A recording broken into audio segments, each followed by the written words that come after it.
Assalamualaikum Sobat Football United, ringan amatiran ala gua. Kali ini ngobrol ringan tentang situasi di Manchester United, lini depan. Ya, lini depan dari Manchester United yang kalau gua lihat dari berapa nih? 1, 2, 3, 4, 5 pertandingan terakhir lah.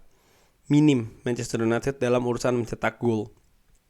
Menghadapi Sheffield United mencetak 2 gol, menghadapi FC Copenhagen 1, setelahnya nggak mencetak gol di 2 pertandingan, dan menghadapi Fulham mencetak 1 gol, dan itu diciptakan oleh Bruno Fernandes yang notabene bukan pemain depan, ya kan. Dan bahkan ketika menang 1-0 menghadapi FC Copenhagen, siapa yang mencetak gol? Ya, Harry Maguire. Lini depan Manchester United seperti musim lalu masih belum mendapatkan solusi. Musim lalu Marcus Rashford, tapi Marcus Rashford lebih ke penyerang sebelah kiri, ya kan. Maksud gue penyerang tengah. Belum ada jawabannya nih. Manchester United dikaitkan dengan nama-nama premium sebelum musim ini bergulir. Harry Kane lah, Victor Osimhen. Tapi justru yang datang seorang pemain muda nih, Rasmus Højlund. Dengan harga yang cukup tinggi juga. Ketika datang, gue sering singgung di channel Football United ini, tidak bisa langsung diharapkan Rasmus Højlund. Dia masih muda, dia masih butuh pengalaman. Dia datang dari Liga Italia, dari kompetisi yang berbeda, dari negara yang berbeda. Ketika bermain di Atalanta, dia pun juga bukan pilihan utama. Walaupun demikian, Rasmus Højlund ini banyak dilihat ya oleh pundit maupun juga mantan pemain Manchester United sebagai pemain yang memang punya potensi luar biasa. Tapi ingat, potensi bukan atau belum ya bisa memberikan solusi secara langsung terhadap lini depan Manchester United, dan itu yang terbukti saat ini. Gua dari awal memang tidak begitu langsung berharap Rasmus Højlund akan mencetak gol yang luar biasa banyak dan lain-lain. Enggak, karena dia memang masih harus berkembang, dan perkembangan ini butuh proses, butuh waktu, dan itu juga yang terjadi kan saat ini. Bagaimana bahkan di Premier League dia masih belum bisa mencetak gol. Bagaimana ketika dia bermain di Derby of Manchester, dia bermain tidak maksimal, banyak kesalahan, seperti tidak percaya diri. Ketika Manchester United menang menghadapi Fulham, dia juga banyak melakukan kesalahan, terutama dalam ambil posisi, ambil keputusan. Ini bagian dari perjalanan menurut gua.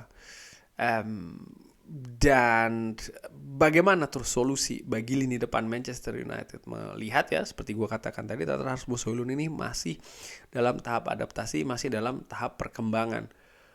Mungkin menurut gue bukan musim ini, mungkin musim depan itu juga bisa. Artinya baru musim depan dia dalam tanda kutip jadi nih sebagai pemain lini depan Manchester United. Ini mengingatkan gue mengingatkan gue juga dari klub lain ya, mungkin Liverpool, bagaimana Darwin Núñez di musim lalu belum begitu maksimal, tapi musim ini atau di akhir musim lalu dia sudah perlahan gitu loh. Dan bukan tidak mungkin Rasmus Højlund pun juga akan demikian.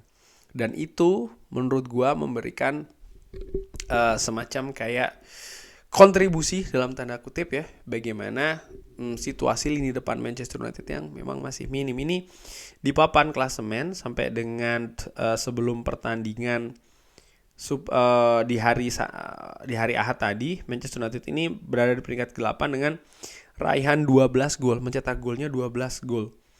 1, sekian. Dan kalau dilihat dari peringkat 1 sampai dengan peringkat ke-7, Manchester United kalah jauh tuh dari tim-tim lain urusan mencetak gol. Dari Brighton, dari semua tim. Bahkan dari Brighton pun double digit loh. Manchester United 12 gol, Brighton 24 gol. Jadi memang ada masalah menurut gue di lini depan Manchester United.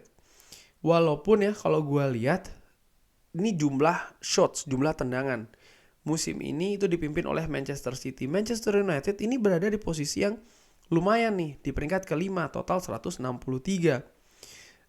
Pemain yang paling banyak melakukan tendangan bagi Manchester United adalah Marcus Rashford dan juga Bruno Fernandes. Hanya saja Marcus Rashford baru mencetak 1 gol. Jadi Marcus Rashford ini berbeda banget penampilannya dari musim lalu. Banyak yang tidak berhasil nih usaha tembakan dari Marcus Rashford ya. Dan Bruno Fernandes sendiri memimpin pencetak gol tapi dengan jumlah 3. Ini berbanding kebalik dari musim lalu. Bagaimana Marcus Rashford ini memimpin perolehan atau angka shots, tendangan dari Manchester United dengan 108. Dan golnya ada di angka 17. Jadi cocok nih, dia memimpin banyak tendangan, golnya pun juga dia pimpin dengan 17. Nah, saat ini situasinya masih berbeda ya, masih berbeda. Marcus Rashford masih kesulitan untuk bisa mencetak gol. Terus apa solusinya nih? Bagaimana keadaannya ya kan? Karena musim sudah berjalan. Pilihan-pilihan lini depan menurut gua sangat terbatas nih bagi Manchester United. Terutama untuk posisi penyerang tengah ya. Praktis hanya ada Anthony Martial, Rasmus Højlund, dan mungkin Marcus Rashford. Menurut gua hanya ada 2 solusinya. Nomor 1, maksimalkan yang ada. Ya harus diasah terus nih lini depan, Marcus Rashford. Termasuk juga Anthony Martial. Jangan lupa Anthony Martial masih menjadi pemain Manchester United. Dan dia menurut gue juga harus dimaksimalkan. Ketika Rasmus Højlund macet, ya Marcus Rashford maupun juga Anthony Martial harus siap. Dan memang harus dipersiapkan oleh tim kepelatihan Manchester United. Akan menurut gue secara dengan amatiran, sekali lagi ini menurut gue secara subjektif, akan terlalu naif kalau masih harus terus membebankan kepada seorang Rasmus Højlund, di mana dia masih dalam tahap perkembangan loh.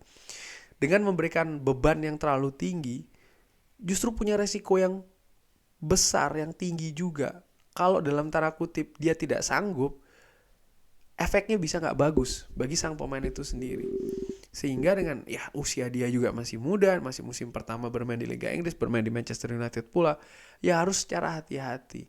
Oleh karena itulah solusi pertama gue melihat memang memaksimalkan pemain yang ada. Itu kenyataannya. Marcus Rashford atau Anthony Martial. Ada beberapa yang mengatakan jual Rashford, jual Anthony Martial, with all due respect, dengan segala hormat dan respect, nggak realistis menurut gue. Mau dijual kapan? Bulan Januari. Come on, ini bukan FIFA, ini bukan Championship Manager, ini bukan Football Manager. Nggak mudah menjual seperti itu dan mengganti lagi dengan yang baru. Gue tidak melihat itu solusinya. Yang gue lihat adalah memaksimalkan yang ada. Rasmus Højlund untuk melapisi Rasmus Højlund ya. Rashford dan juga Anthony Martial. Lalu yang kedua nih. Yang kedua adalah mungkin bisa mendatangkan talenta baru, tapi itu juga dengan sangat terbatas. Kenapa? Satu, urusan budget Manchester United masih belum jelas ya kan. Berapa budget untuk musim dingin? Besar dikatakan tidak besar sebenarnya, tidak banyak. Sehingga kalaupun memang demikian, Manchester United mungkin hanya bisa mendatangkan dengan status pinjaman atau dengan status yang pemain-pemain yang tidak mahal. Dan ini kan juga seringkali efeknya juga tidak maksimal. Harus ada jeli, betul, harus kejelian. Dan kalau memang mendatangkan pemain di musim dingin nanti, selain dengan harga yang tidak begitu tinggi, juga harus dilihat nih kapasitasnya seperti apa, punya tidak dia hal-hal yang tidak dimiliki oleh Rasmus Højlund. Utamanya apa? Pengalaman, karena ini sangat penting, pengalaman, experience, juga kualitas yang bagus. Plus juga harga yang murah ya, dan menurut gue ini tidak mudah, sangat sulit sekali untuk mendatangkan pemain seperti ini, karena kebutuhannya ada di musim dingin. Dan kalau gue lihat ya, siapa kira-kira? Ini ada beberapa nama dari kompetisi musim lalu, dimulai dari Liga Inggris. Nggak tahu mungkin gue Ivan Toney, tapi Ivan Toney gue sendiri nggak sepakat ya, karena banyak hal negatif terkait dengan Ivan Toney itu sendiri. Dan nama-nama lain menurut gue nih nama-nama mahal, termasuk juga Oli Watkins ya, sehingga mungkin tidak dari kompetisi Premier League. Kalau melihat Ligue 1 musim lalu, wow, ini dia top scorer, ada Kylian Mbappe, ada Jonathan David, tapi gue nggak tahu harga lagi-lagi dari penyerang Lille ini asal Kanada.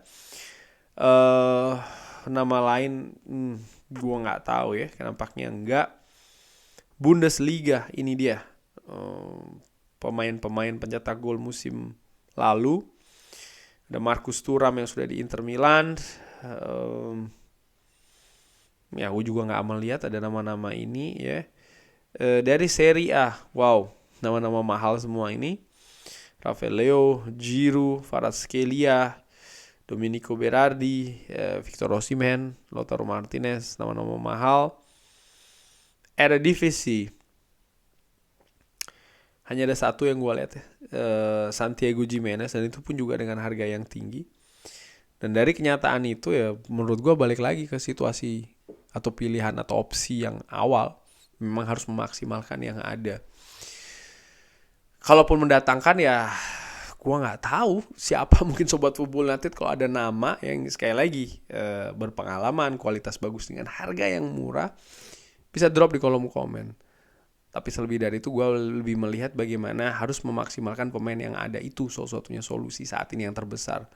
Mungkin solusi itu bisa ditemukan bukan dari Rashford maupun Anthony Martial.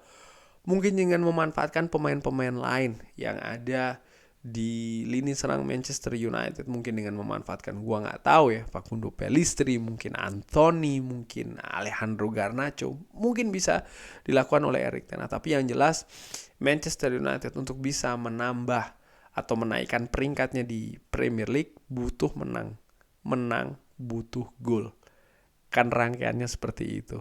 Oleh karena itu Manchester United menurut gue situasinya sama seperti musim lalu, harus mencari solusi untuk lini depannya. Kurang lebih demikian. Bagaimana menurut Sobat Football United? Ada pendapat lainnya bisa drop di kolom komen. Terima kasih sudah menyaksikan. Jangan lupa like, subscribe. Wassalamualaikum warahmatullahi wabarakatuh.